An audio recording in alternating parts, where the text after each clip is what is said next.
Good evening. I am your moderator for this evening's Payne County Clerk Forum, Kirsten Totfest, President of the League of Women Voters of Stillwater. The League of Women Voters is a trusted, nonpartisan political organization. Our members do hands-on work to safeguard democracy. While we never endorse a candidate, we are directly involved in shaping the important issues to keep our community strong. As an LWV member, I have the opportunity to contribute in a leadership role, such as this one, and that has a great impact on local, state, and even national issues. If you are interested in learning about how you can make a similar impact, I would encourage you to pick up some of the League's information available here tonight or visit lwvstillwater.org. The League places an emphasis on voting. Voter registration drives throughout the community are a continuing part of League activities. Other League voter service projects, like our Voters Guides, a publication providing nonpartisan information on candidates and ballot issues, is a part of every election and is distributed throughout the county by our Stillwater League. The League wants everyone to vote and to be confident that their vote will count, but also wants voters to be informed. So remember, when you step into the voting booth to cast your ballot, look at the county questions, the state questions, and the judicial retention questions. This ballot on November 6th is double-sided, so be sure to flip it over. Throughout its 93-plus year history, the League has been a voice for sound government practices. This commitment will prevail in this century and beyond. Candidate meetings have been around almost as long as the League of Women Voters. In 1924, a small booklet published by the League of Women Voters suggested that we hold pre-election meetings and invite all candidates to speak, collect and give out nonpartisan information on candidates and issues, and conduct candidate meetings as a service to the voters because it gives them a means of forming a first-hand judgment of the candidates, and as a service to the candidates because it gives them an opportunity to present their views to audiences of varied political affiliations. This directive and the reasoning have not changed throughout the years. These forums are considered special events in the election calendar, and for good reasons. League debates are fair, they are unbiased, they are conducted for informational purposes without a hidden agenda, and are controlled by the principles of nonpartisanship. Other organizations frequently hold candidate forums, but these events are not necessarily open to all candidates of all parties, nor conducted under the strict nonpartisan guidelines. We are happy to present our County Clerk Forum, where candidates and interested voters meet to listen to issues and ask questions. As you watch and listen to this debate tonight, think ahead. Ask yourself which issues are most important to you and jot down what you'd like to learn from each of the candidates. There will be cards provided. If you need a card, just hold up your hand and a League volunteer will get one to you. If you have a question written down, hold it up and a League volunteer will come and collect it. Are they answering the question? Pay attention to how the candidates answer the questions. Are they specific, sincere, knowledgeable? Keep track of the topics and talk it out. Afterwards, talk about the debate with your family and friends. Tell them that this program will be airing daily until the election day. I don't know what times that will be. At 2 o'clock? Okay, so you can always set your DVR. And then don't forget to vote on November 6th. The mission of the Payne County Clerk, according to the paynecounty.org website, is to serve the citizens of our county as the legal repository of all transactions affecting real and personal property and to disseminate the information in the manner as outlined by law, to serve as the trustee for the expenditure of public funds in accordance with the law, and to ensure the safekeeping of all public records. The responsibilities of the county clerk: they serve as the registrar of deeds and custodian of records for the county. The county clerk also serves as the secretary to several boards, including the Board of County Commissioners, the Excise Board, the County Board of Equalization, and the Board of Tax Roll Corrections. The county clerk reviews all the claims for payments of goods and services purchased or contracted by the county and prepares the proper warrants for payment of those goods and services and the county payroll. The county clerk or one's designated deputy serves as the purchasing agent for the county. This system is a means to ensure that the public that tax dollars are being spent appropriately. Various records within different county offices are classified as open records.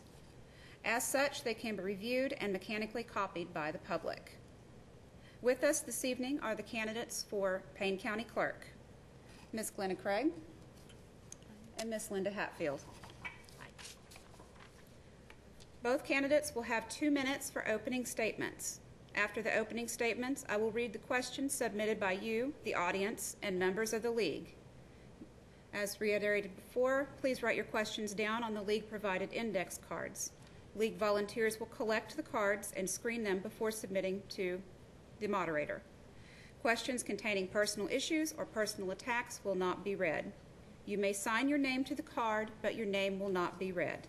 The same question will be asked of both candidates, so please do not direct your question to a specific candidate. Each candidate will have 90 seconds, a minute and a half, to answer each question. And there will be 2 minutes for closing statements. The timekeeper will warn the candidates when they have 30 seconds and 15 seconds remaining. Candidates must stop when the red stop sign is shown. A coin flip determined this order this evening. The candidate who goes first on opening will go last on closing. During the question and answer portion, we will alternate between the two candidates on who answers first. The winner of the coin flip is Glenna Craig, and she has elected to go first on opening. And before I let her start, please turn off all cell phones and recording devices at this time. This event is being broadcast live on the City Channel, on Suddenlink Cable, and AT&T Uverse. Unedited rebroadcasts will air at 2 p.m. each day before Election Day. Additionally, please hold all vocal approval or disapproval and clapping until after this forum is over. Okay. Well, first I want to tell the League thank you very much for having us here tonight and giving us the opportunity to let the public know who we are and what we're about. I am Glenna Craig, running for County Clerk. I am a native of Payne County and of Stillwater. I'm a pioneer, graduated from Stillwater High School. I went to OSU, so I'm also a cowboy at heart. I've got my husband Gordy here tonight. We've been married for 25 years. God bless him. Everybody can, give their condolences later. And we've got 2 kids, Lauren and Taylor. They go to Oklahoma State University also. One's a senior, one's a freshman. I have been in county government for 24 years. Before that, I was a licensed abstractor under the state of Oklahoma and did many hours of research and index in the county clerk's office. Then I went on to the election board, where I became election board secretary. That is also an elected, it's not an elected official position, but it is appointed, so it is a county officer. I got to work on the budgets, the office, organization, learning to do that office, top to bottom, reorganizing it. Then I went to work for James Cowan County Assessor, and I'm now the Chief Deputy Assessor in that office. And I've hopefully helped him bring that office up to a standard that you all feel is operating and working well. I would like to be your next county clerk. I think that I can bring great assets to the county clerk's office. I think that office can be changed, made more efficient, transparent, customer service. I think that every opportunity you have to be a public service office is an opportunity you should take, and that's why I'm running for Payne County Clerk. I'm Linda Hatfield, and I have been the county clerk since the fall of 2007. I've lived in Stillwater since 1975. However, I was raised in surrounding counties. My husband of 34 years and I are very proud of our 2 sons, both Stillwater High graduates as well as OSU graduates, and as my daughter-in-law is also an OSU graduate. I have had the opportunity to be in the county clerk's office for 26 years. Before that, I also worked in the assessor's office for 5 years, as well as in the abstracting business for 5 years. It's been a pleasure for me to serve the public. I'm very proud of my staff. We have a very knowledgeable, long-term staff, and they are very customer-oriented. And I would like to continue that service to you, if so it's your desire. Thank you. We will now go to the question and answer portion. And Glenna will go first on the first question. Okay. Please explain the training and the classes you have taken so you can handle the duties of county clerk. Okay, the classes and training I have to handle the duties of county clerk. First off, I did mention I was a licensed abstractor. To become a licensed abstractor and take that test for the state of Oklahoma is a very rigorous test. You must know legals, you must know mapping, you must know how to find land. And that's a lot of what they do in the county clerk's office. It's the record keepers, it's the deeds, you have to track the land, look at the deeds, find that, help the public find that as well. It is a chain. You're keeping records of the history of our county, and you have to be able to find those records and chain that land back, cleared from the beginning to now. That has helped me. My years of service in the election board as a county officer will serve me well with knowing how to work with the budget, staff, the public. I think those things help as well. And so I'm ready to take on the task. I think I have those qualifications. Thank you. Question to you, Linda. Please explain the training and the classes you have taken so you can handle the duties of county clerk. Well, the classes that I have taken, I've got my advanced certification in the county clerk's organization.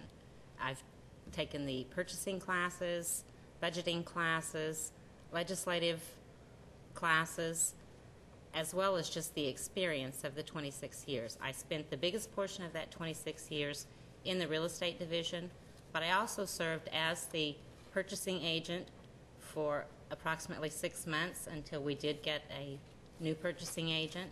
I've also assisted in paying of the bills as well as personnel records. I think it's a vital importance for us to be cross-trained, and we are working on getting that done. We have had some shortages in the office, and people have had to step up and help assist in other areas. So I think cross-training is very good, and we are working on that. Okay. Thank you. Okay. Linda, you go first on the next question.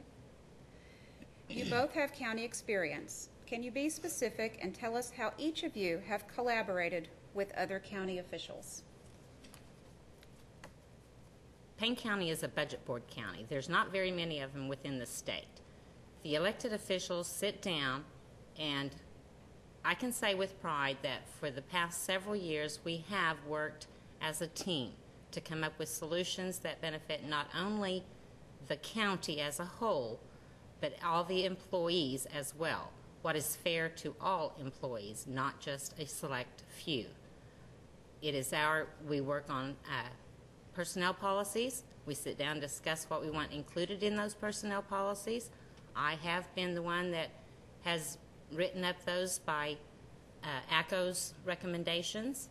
They give us a book, we go through it, determine what we want in those, and then we sit down and make decisions, as well as budgeting. We also sit down as a budget board and decide who needs what. There's been a few times we've had to cut a few things, but for the most part, Payne County is very fortunate. We work together as a group. Thank you. Lena, you both have county experience. Can you be specific and tell us how each of you have collaborated with other county officials? Well, I, like Linda, I have also worked in the budget board process. As the county officer over the election board, I was in all of those meetings. I did not get a vote in all of those meetings because I was an appointed official, not an elected official, but my input was always taken in on the personnel issues, the issues of the county, what was important to the budget and to the spending. Had to submit our budgets and be fiduciary responsibility to the county to do those responsibly. And part of that also, working with other county officers. I would help the assessor's office in their mapping. When we would do mapping in the election board, we would help, get records from the county clerk's office to find out where people live. We would have to tell them when people filed for school board if they lived in that district or not. We'd have to work with the county commissioners in our budgetary process and with the county clerk's office in our purchasing processes. So I've been, very active in the process of working with all of the officials in county government, what they do, and helping them out and being their servant as well as a public servant every opportunity I could. Thank you. Lena, you go next on Okay. first on the next question. While not responsible for setting policy, the county clerk at times has opportunity to advise commissioners regarding fiscal matters. Do you think the county is better served by splitting sales tax revenue evenly among districts, making adjustments as need arises, or should one district be allowed to receive twice as much as another? Well, that one is easy for me. No, I don't think one district should receive twice as much as another. I think that fairness needs to be kept in mind always when you're working on budgets. And I think that the county commissioners and the elected officials know where their problems are and their issues are, and that's something that unity in county government can achieve. Let them have the opportunity to tell you where they think the dollars should go in their districts, especially if you're talking about the sales tax money. I would have to have stood up as a voice of reason and said, let's wait. Let's get a study. Let's see where the issues are. Let's see what needs to be fixed. And then let's put our budgetary money what's safe for our community. We have to take in consideration the safety of our families, of our patrons, and of our children's school buses that are going up and down those roads. That is always has to be first and foremost on our minds. Thank you. I'll repeat this long question. While not responsible for setting policy, the county clerk at times has opportunity to advise commissioners regarding fiscal matters. Do you think the county is better served by splitting sales tax revenue evenly among districts, making adjustment as the need arises, or should one district be allowed to receive twice as much as another? Okay. As a secretary to the commissioners, I do not have a say in what they have done. That was why I decided, along with Jim Arthur, to take that to the budget board if we are again talking about the sales tax. It was my recommendation that we do a road study to determine where the needs are. By doing that road study, then we can place the money where it should go. Title 69 actually directs the commissioners to construct and maintain roads that best serve the most people. And that's why I decided that I felt it was time to step in and take it to the budget board. All right. Linda, you'll go first on the next question.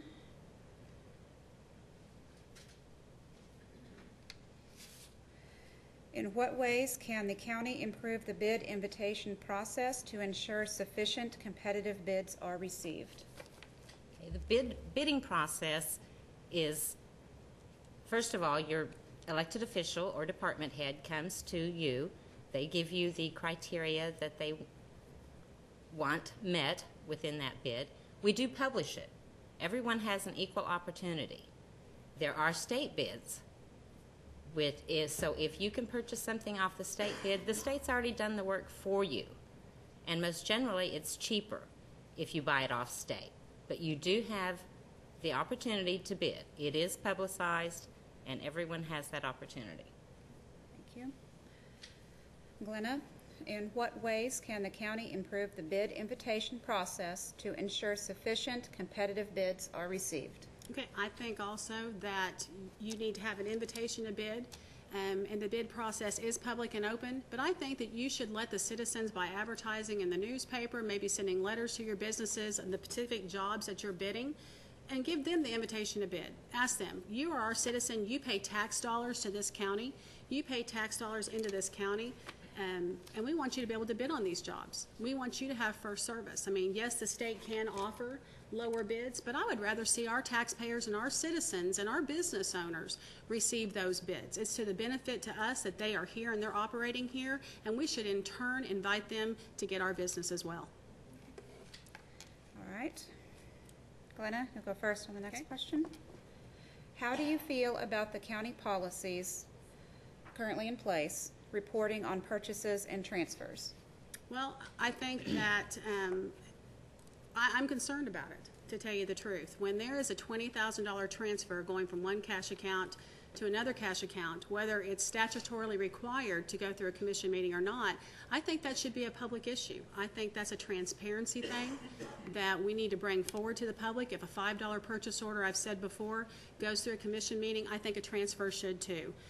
No, we're not legally required to do that, but I think that that's something that we should put in the public eye, that they should know where every dime of their taxpayers' money is going, and especially when you have one commissioner that knows about it and another one that doesn't. I think it's just a good idea and a good practice that everything that's spent goes out there in the public forum. Okay. Linda, how do you feel about the county policies currently in place on reporting purchases and transfers? Okay, first of all, the $20,000 transfer that my opponent says was a transfer was not a transfer. It was a cash appropriation. It did go through the commission meeting. It also went through the budget board. It was approved. Those funds are appropriated to different departments through the treasurer's office. They go through the process of commission and budget board. Then they're given to the departments to determine what accounts they go into. Then it's given back to us and we put it on the books. So it was not a transfer at all. Okay. Can we have a second on that one? Since she is rebutting, can I rebut what she is saying? Okay. Because it was in the state auditor's report that Commissioner Zach Calvert got in his turnover report that was done, that transfer was done, and it was not the commission meeting. It was their suggestion to put it through, so maybe it went through after that, but I'm going on information that was received from the state auditor's report. I spoke to them personally. I have a letter from them, and they're saying that any cash funds or any cash appropriated needed to be done in commission meeting. Right. And it was. Right. Okay. I have those in my office. Okay. All right. In a similar vein, Linda, this is next question. What can be done to offer the public better and more complete access to public records such as deeds, as well as meeting agendas and minutes? Now, would you repeat that? Absolutely. What can be done to offer the public better and more complete access to public records such as deeds, as well as meeting agendas and minutes? Okay. The agendas are on the website. They're posted before the meetings. The deeds, we do have some of those deeds and mortgages, any kind of recording regarding real estate. Part of that is on our website, on KelPro's website. Those are accessible by the citizens of Payne County. They are free. As far as the minutes, I do have those. They're in my office. They're welcome. Everybody's welcome to come in and get copies or to view them, sit down. I'll give them a book and they can sit and read to their heart's content. But they are there and they are open records. Okay. Do you need me to repeat it? No, Okay. I've got it. Okay. I think I'm okay. As much as we can to get online, I think to be able to search the deeds, titles, information online for the public, not just citizens that live in Payne County, but citizens across the state of Oklahoma or nation. I know that's something that many of our elected officials and legislators would like to see. People can dial into our system and track land and deeds. So I think the first thing you need to do is get those records online, get them accessible to the public. I believe that the minutes should be online. I would like to see that done. I would like to have, people be able to get online and see our minutes. To be able to see a transparency in our office where they can find anything that they need to find if they can't make it to our office. Okay.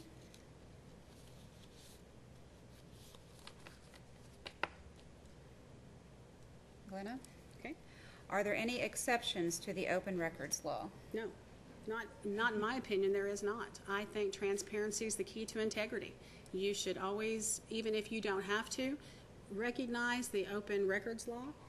Unless the state statutes specifically say that a document is not for public view and that something must be done to view that document by the public, then I think you should follow the law, follow the state statutes, and offer the information that legally someone can look at.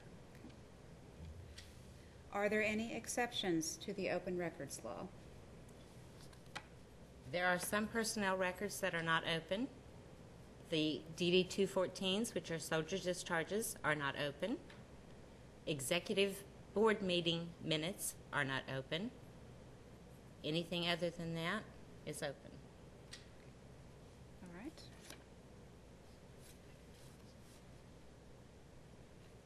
Would you vote to raise the election board secretary pay? Okay, that has come up in the past. That came up in the past when there was no other salaries or adjustments in pay scale at all. In fact, we were scrambling to come up with a good budget with, a little bit of contingency or savings account in case an emergency arose. Actually, this past budget, we did. We gave a 5% increase. Okay, well, the 5% increase wouldn't have been to the election board secretary. The election board secretary's salary is based on state statute and the number of registered voters in that county. But since they are not an elected official, they are an appointed official, that's how their salary is determined. The state did pass a law a few years back saying that if the county wished, they could give additional salary to the county election board secretary. I think Allison Dawson and her staff are doing a wonderful job. I actually used to be in that position. And I think that if the budget allows, that's a position that needs that respect, and they are an officer even if they're not elected. I think any monetary help you can do for that official to keep good people in office is what you should do within the budgets of the county. So if the budget was right, if the money was there, then yes, I think that that position deserves a little bit more. Okay. All right. We need Glenna. Okay. Next question is for you. How long do you estimate to get all real estate records online? Well, I think that just depends on the technology that you have and the software that you use and the staff in which you have to do that. It will take time. It'll take diligence. I think when you research the software, if you can find good software, your staff is trained with the tools that they have, it'll come in a timely manner. Okay. Linda? How long do you estimate to get all real estate records online?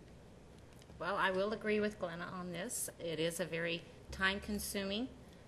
We do have all of our vault on the computer. We are diligently working to get the data attached to those images so someone can search from their home if they so desire. We've had our software is used.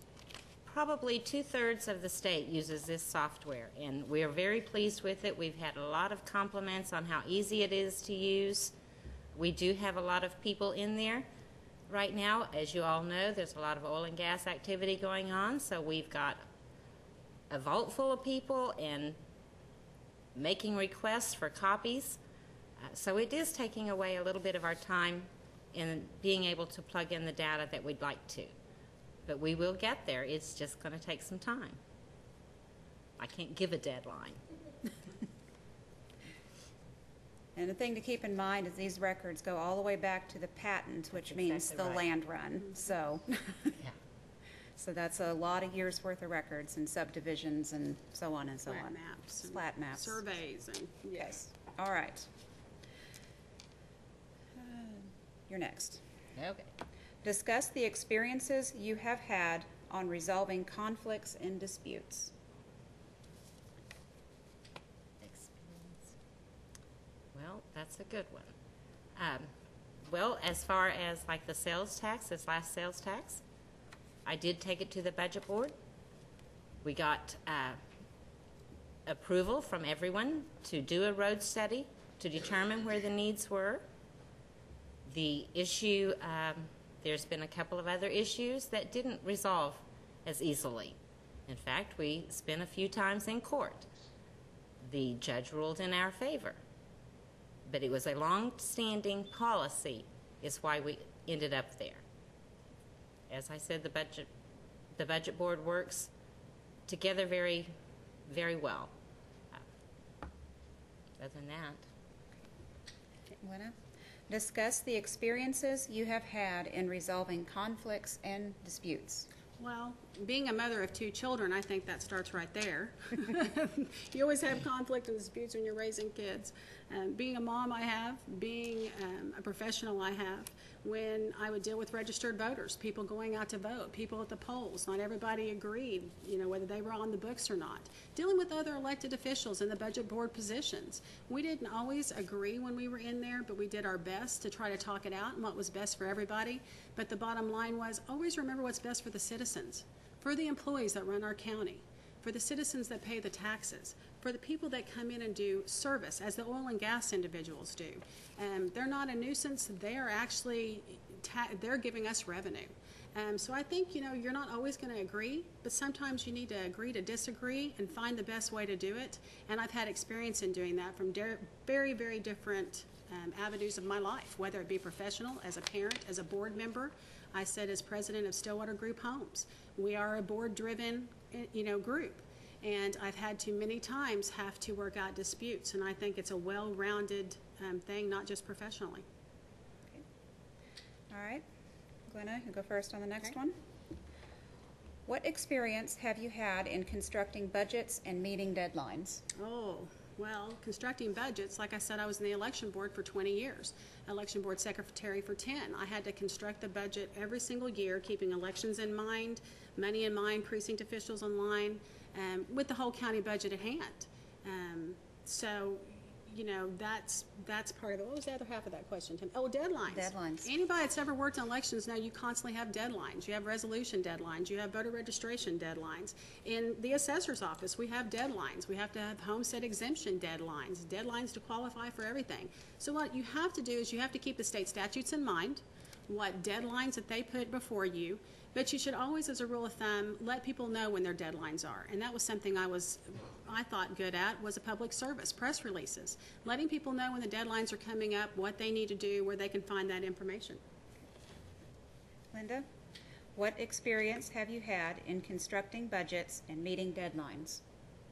Well, since I've been county clerk, I have actually prepared the county budget. That entails more than just the estimate of needs. You have to take the estimate of needs from every department, determine the revenues that you've got available, the expenditures. Being a budget board county works a little different. We are charged with having a working budget July 1, so we have to work on an estimate to start our fiscal year. We do a amended budget in the fall, and then we can take the actuals, do the expenditures, do the revenues, do the estimate of needs, and apply it all to see where we stand fiscally. And the deadlines. Like I said, July 1st. We have to have a working budget. I post agendas for the budget board, so those have to be posted in a timely manner. Any of the other tax or the other boards I serve also have to have those agendas posted in time. All right, thank you. You go next on the first question, on this question. The county clerk's office has been called the heart of the party. What is meant by this? The heart of the party. Well, I would venture to say that they mean like the heart of the county, and that would probably be because we are the keeper of all the records. Not only real estate records, but we receive reports from every department on a monthly basis. The purchase orders, all the expenditures, the payroll, all of that comes to us, and we keep those records, and they are available. Well, I too am with Linda a little puzzled what that one means, but if we're going to go on the heart of the county, then I will address that. I think not only are we the heart of the county as far as the business that we conduct and do, but we're the heart of the county where the veins go out to the different municipalities that we serve. We serve all kinds of municipalities, not just Stillwater, and we give them services, aids, grants to keep their communities running and to keep their communities going. So if we're the heart of the county, it doesn't just stop at the Stillwater borders. We want to make sure that our municipalities get all the help they can from us as county government. and that they can come to us when they have issues, disputes, and they have problems, and we can help mediate those as well and give them the records and copies of those records we have. I know that several times our county commissioners have even gone out to the smaller municipalities who have no road crews and helped them clear their roads, grade their roads, sand their roads, and get their kids to school. So the heart of the county, I think, is because we do the business of the county, and that's not just Stillwater. That's everywhere. Okay, Glenna, next question. What are your plans for the county clerk's office in the next term? These are great questions. My plan for the county clerk's office is to get it more efficient online, to do is the best that we can in the budgetary confinements that we have, to get our software up to standards, to get it to where we can get all the records on with safety and security. Withholding Social Security numbers is something we have to do. Look at the phone systems. Look at the tools that we use every day. Is there a better way? Just because something's been done that way, the answer should be, that's the best way. Look at the best way to do things in that office, to upgrade that office. What's public service to that office? To give the training to the staff that they need, customer service foremost, to keep going to training, keep up with the statutes, learn what it is that we're supposed to know on a daily basis to be the best county clerk's office that we can be while servicing our community. Okay. Linda, what are your plans for the county clerk's office the next term? Well, basically, my plans are to continue to serve and that customer service. It's a vital role. You guys are you're our employers. We answer to you.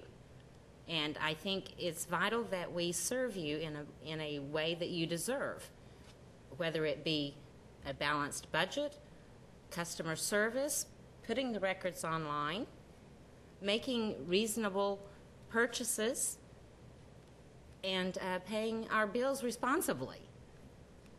It's very important that we serve you. Thank you. What, in your opinion, is the top priority of the county clerk?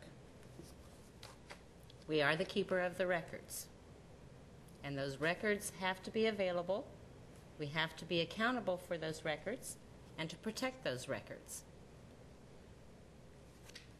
What, in your opinion, is the top priority of the county clerk?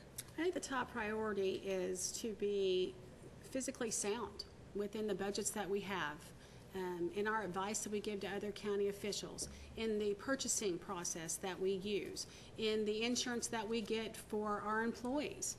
I think it's more than just the keeper of the records. We do keep the records. We do keep those out for public viewing. We put them online, and we protect those at all costs.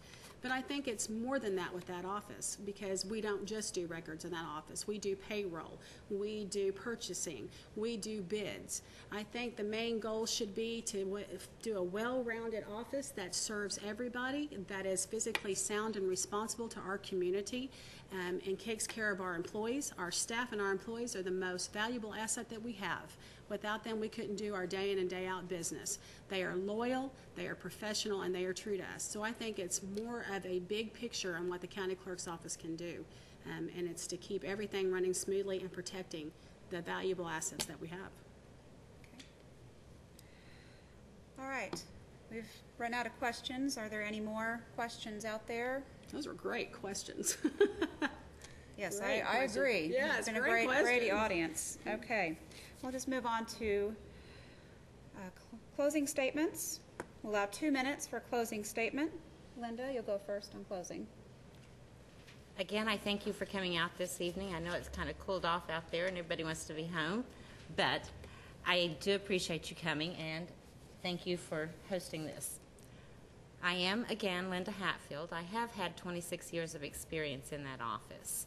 I think my record in the way I've handled the day-to-day functions of that office, the customer service that my staff provides, the knowledge that that staff also has, are very important assets to that.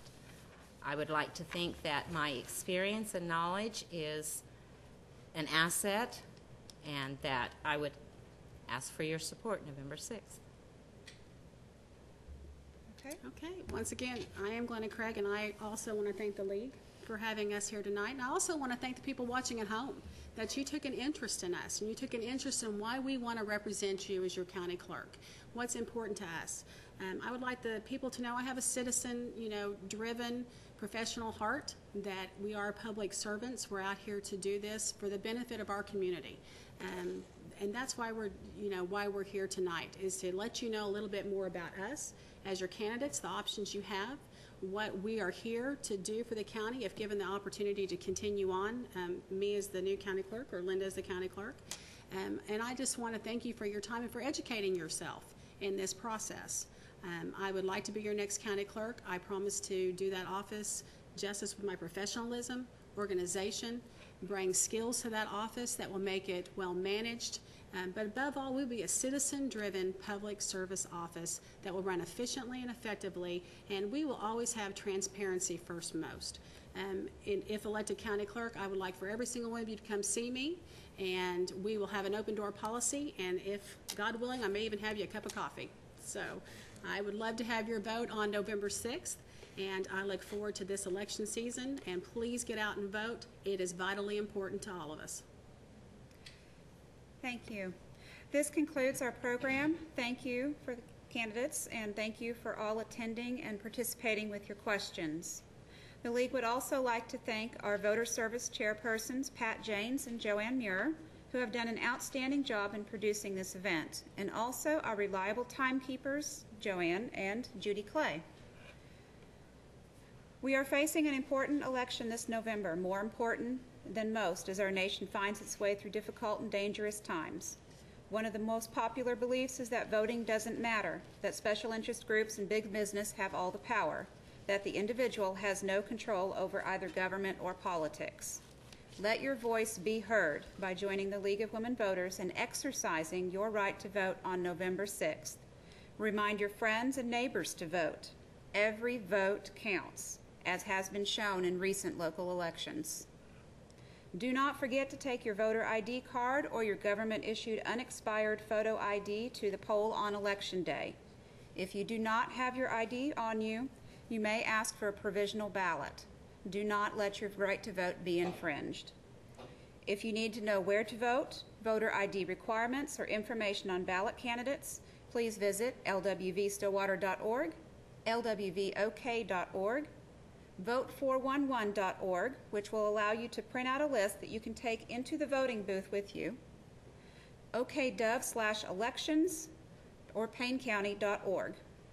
Or you may call the Payne County Election Board at 747-8350, or the Oklahoma State Election Board at 521-2391. We urge you to take the next step and vote and demonstrate that democracy is alive and well in Payne County and the state of Oklahoma. Please vote on Tuesday, November 6th. The polls will be open from 7 a.m. to 7 p.m. and early in-person absentee voting at the Payne County Administration Building will take place on Friday, November 2nd from 8 a.m. to 6 p.m., Saturday, November 3rd from 8 a.m. to 1 p.m., and on Monday, November 5th from 8 a.m. to 6 p.m. Thank you. Thank you.